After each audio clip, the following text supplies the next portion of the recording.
คือเป็นภาพบรรยากาศน้ำตกน้ำโตนน้ำตกน้ำโตนบ้านตะงอยอำเภอตะงอยในตอนเช้ามานี่ไปตาตอนทำประชุม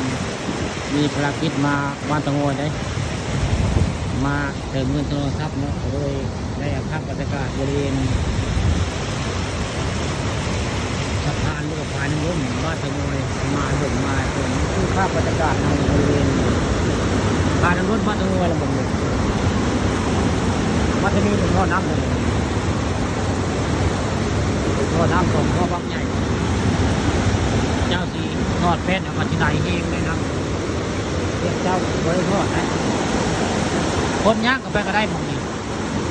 เคยเห็นคนย่างก็ต้องเห็นเส้นมองนี่คือเป็นภาพบรรยากาศบริเวณทายน้ำล้นบ้านตะงอยตะงอยน้ำแห้งนะตรงหน้าก็มีคนมากินเป็ดในน้ำยิ่งขึ้นแค่น้ำกินเป็ดคนน้ำกินเป็ดได้น้ำวัดตะงอย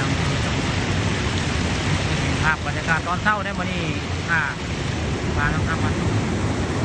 มาตอนเช้าได้มาบริเวณขายน้ำล้นบ้านตะงอยอำเภอเตางอยนี่จะเป็นภาพบรรยากาศตอนเช้าพี่น้องเมื่อนี่สิไปเอาภาพบรรยากาศข้าเจ้าตึงเฮคุณหลักทางบ้านไทยเยี่ยมเพราะมีการผ่าปลาได้มือนี่ตอนเช้าสิแต่ภาพข้าเจ้าตึงเฮมาให้เบิ่งในมือบ้านไทยเยี่ยมแต่ว่ามีการตึงเฮในคืน50 บาทต่อทางบ้านไทยเยี่ยมแค่พุ่งมาละลื่นนี่ภาพบรรยากาศน้ำพุงตะงอยมาให้เบิ่งมาชมกันนี่คือภาพบรรยากาศตอนเช้าได้เลยคือข้ามาตอนเช้าได้มาบริเวณท้ายน้ำล้นบ้านตะงอยอำเภอเต่างอยเลยเรือไปเห็นปลาได้มากไม่ปลาขาวเนาะเป็นแค่มันเรือปลาเรือหินเนาะมันเรือหินเห็นมากนี่อยู่แล้ว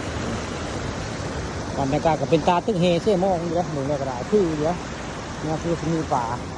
อันนี้เป็นท่อน้ำเดี๋ยวนี้เขาเจ้าปิดไว้นี่เขาเจ้าบริเปิดได้เนี่ยเป็นท่อน้ำได้ถ้าเปิดมันสิไหลแห้งแล้วท่อนี่เขาเจ้าปิดไว้ได้เนี่ย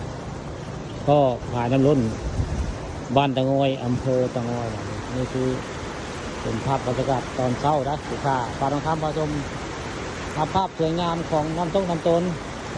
แจ้งบ้านตะงอยอำเภอตะงอยมาให้เบิ่งมาชมเลย